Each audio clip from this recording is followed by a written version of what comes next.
పగటిపూట కుల రాజకీయాలు, రాత్రిపూట అరాచకాలకు అడ్డా. ఇది నాగార్జున యూనివర్సిటీ తీరు. లోపల అధ్యాపకులే కాదు, బయటి వ్యక్తుల అండదండలు పుష్కలం. దీంతో వర్సిటీ విద్యార్థులు గాడి తప్పుతున్నారని తెలుస్తోంది. వివిధ విభాగాల్లో జరిగే అవినీతి గురించి చెప్పనే అక్కర్లేదు.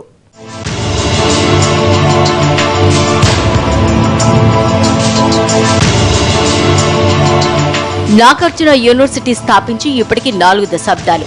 ఈ మధ్యకాలంలో వర్సిటీ విద్యా ప్రమాణాల్లో నాణ్యత పెంచుకుంటూ పోవాలి. ఎవరికి అందనంత ఎత్తుకు చేరాలి. అందనంత ఎత్తుకు కాదు కదా, పాతాళానికి పడిపోతోంది. అందుకు కారణం పాలక వర్గమేనని చెప్తారు.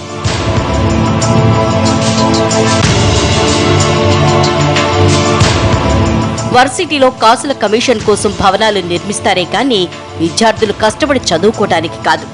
చదువు ఒక సాకు మాత్రమే. దాన్ని అడ్డు పెట్టుకుని దండుకోవటమే ఎక్కువ. దీనికి కారణం పాలక మండలి ఏర్పాటు చేయకపోవడమే. ఖాళీ అవుతున్న అసిస్టెంట్ ప్రొఫెసర్ల నియామకాలు జరగవు. హాస్టల్స్ నిర్వహణ అత్యంత దారుణం. ఇక్కడ వీటి నిర్వహణ మొత్తం పార్ట్ టైమర్లే చూసుకుంటారంటే పరిస్థితి ఏంటో అర్థం చేసుకోవచ్చు. గత కొన్నేళ్లుగా ఇదే పరిస్థితి. గత 10-15 ఏళ్లుగా విద్యా ప్రమాణాలు ఈ యూనివర్సిటీలో దిగజారిన మాట వాస్తవం. దీనికి 2 ప్రధాన కారణాలు కనపడుతుంది. ఒకటి, ఖాళీ అవుతున్నటువంటి అధ్యాపక అసిస్టెంట్ ప్రొఫెసర్ పోస్టుల్ని రాష్ట్ర ప్రభుత్వం ఎప్పటికప్పుడు భర్తీ చేయటం లేదు. 2, వైస్ ఛాన్సలర్ పోస్టు కానీ ఎగ్జిక్యూటివ్ కౌన్సిల్కి సంబంధించినటువంటి పోస్టులను కానీ భర్తీ చేయటం లేదు. 3, ఉన్న అధ్యాపకులు ప్రొఫెసర్లు కూడా ఇతర వ్యాపకాలతో బిజీగా ఉండటం కూడా ప్రధాన కారణం. హాస్టళ్లలో రెసిడెంట్ వార్డెన్స్ ఉండాలి, కానీ అటువంటి రెసిడెంట్ వార్డెన్స్ లేకుండా పార్ట్ టైం వార్డెన్స్ను మాత్రమే నియమించడం జరిగింది. అందుకని మొత్తం మీద చూసినప్పుడు క్రమశిక్షణ కానీ హాస్టల్స్ పర్యవేక్షణ కానీ కూడా సక్రమంగా లేదు. విద్యార్థులకు క్రమశిక్షణ ఉండదు, ఉద్యోగులకు భయం ఉండదు, అధ్యాపకులకు చదువు చెప్పాలన్న ఆసక్తే ఉండదు. అదేమంటే కుల రాజకీయాలు చేస్తారు. ఎందుకొచ్చిన గొడవలే అని ఉపకులపతులు బతుకు జీవుడా అంటూ కాలక్షేపం చేసి వెడిపోతున్నారని తెలుస్తోంది.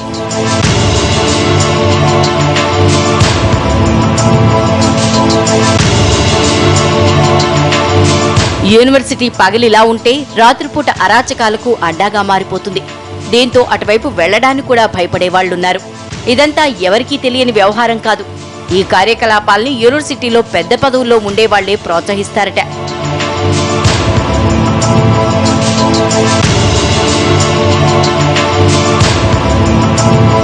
వర్సిటీలో జరుగుతున్న అరాచకాలపై కొందరు విద్యార్థులు 2014లో గవర్నర్కి ఫిర్యాదు చేశారు.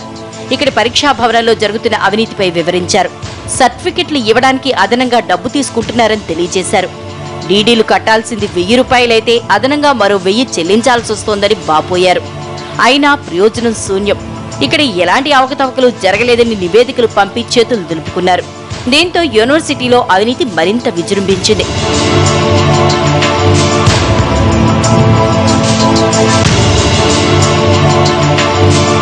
యూనివర్సిటీలోని డిగ్రీ కాలేజీలో దాదాపు 60% మంది విద్యార్థులు ప్రతి ఏటా పరీక్షలు తప్పాల్సిందే. ఎందుకో తెలుసా? తర్వాత ఇన్స్టెంట్ పరీక్ష పెట్టొచ్చు. ఒక్కొక్కరి నుంచి 2 నుంచి 3,000 రూపాయలు దండుకోవచ్చు. అది ప్లాన్.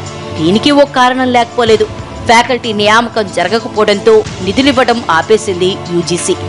వర్సిటీలో మొత్తం 44 విభాగాలు. ఒక్కో విభాగానికి 10 మంది చొప్పున అదనపు సిబ్బంది కలిపి కనీసం 500 మంది టీచింగ్ స్టాఫ్ ఉండాలి. గత 5 ఏళ్లుగా ఫ్యాకల్టీ నియామకాలే లేవు. దీంతో పరిస్థితి అస్తవ్యస్తంగా తయారైంది.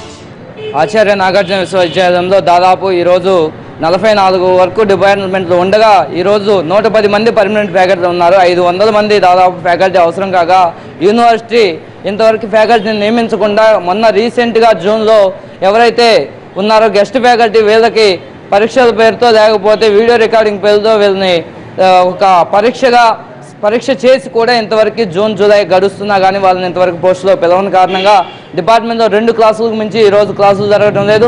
యూనివర్సిటీ మాత్రం అధికారులు దీన్ని నిమ్మక నీరెత్తినట్టు వ్యవహరిస్తున్న కారణంగా యూనివర్సిటీకి నిధులు రావడం కారణంగా యూనివర్సిటీలో వ్యాపారమయంగా సాగింది తప్ప విద్యా నిలయంగా యూనివర్సిటీ అనేది కొనసాగటం లేదు. నాగార్జున యూనివర్సిటీ టీచింగ్ సిబ్బంది 300 లోపే. ఈ మొత్తంలో పర్మనెంట్ సిబ్బంది 110 మంది మాత్రమే. ఓ 100 మంది కాంట్రాక్ట్ పద్ధతిలో మరో 50 మందిని పార్ట్ టైం గా నియమించుకుని బండి లాగించేస్తున్నారు. క్యాంటీన్ల నియామకాల్లోనూ మామూలు తీసుకుంటారు.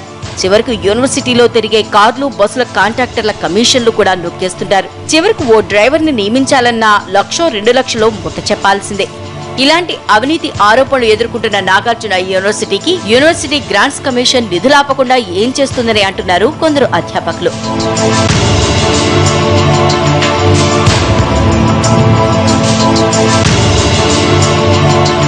నాగార్జున యూనివర్సిటీ పరిధిలో కృష్ణా, గుంటూరు, ప్రకాశం జిల్లాల్లో కలిపి దాదాపు 200 కళాశాలలున్నాయి. వీటిలో ఉన్న కోర్సులను బట్టి అప్లికేషన్ కు డబ్బులు అడగటం వర్సిటీ అధ్యాపకులకు సర్వసాధారణం. డబ్బివ్వని కాలేజీలకు సౌకర్యాలు లేవని అనుమతులు నిరాకరిస్తారు. అనుబంధ కాలేజీలకు సంబంధించి స్టాంపులు కూడా అధికారుల దగ్గర సదా సిద్ధంగా ఉంటాయి. సర్టిఫికెట్ ని బట్టి ధర నిర్ణయిస్తారు. అవి వసూలు కాగానే కాలేజీ స్టాంప్ కూడా యూనివర్సిటీలోనే వేసేస్తారు. యూనివర్సిటీకి అనుబంధంగా ఉన్న కాలేజీలో ఎన్ని కాలేజీలు నిబంధనలకు అనుగుణంగా నడుపుతున్నారో దర్యాప్తు చేస్తే కానీ బయటపడదు.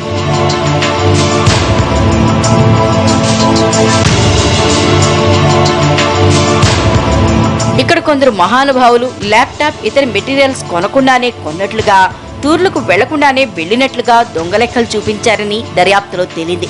దీంతో సదరు అధికారి చెక్ పవర్ రద్దు చేశారు. మళ్లీ ఏ రాజకీయం జరిగిందో కానీ 3 నెలల క్రితమే చెక్ పవర్ ని సంపాదించారు. స్పెషల్ ఫోకస్ లో ఇప్పుడు మరో షార్ట్ బ్రేక్.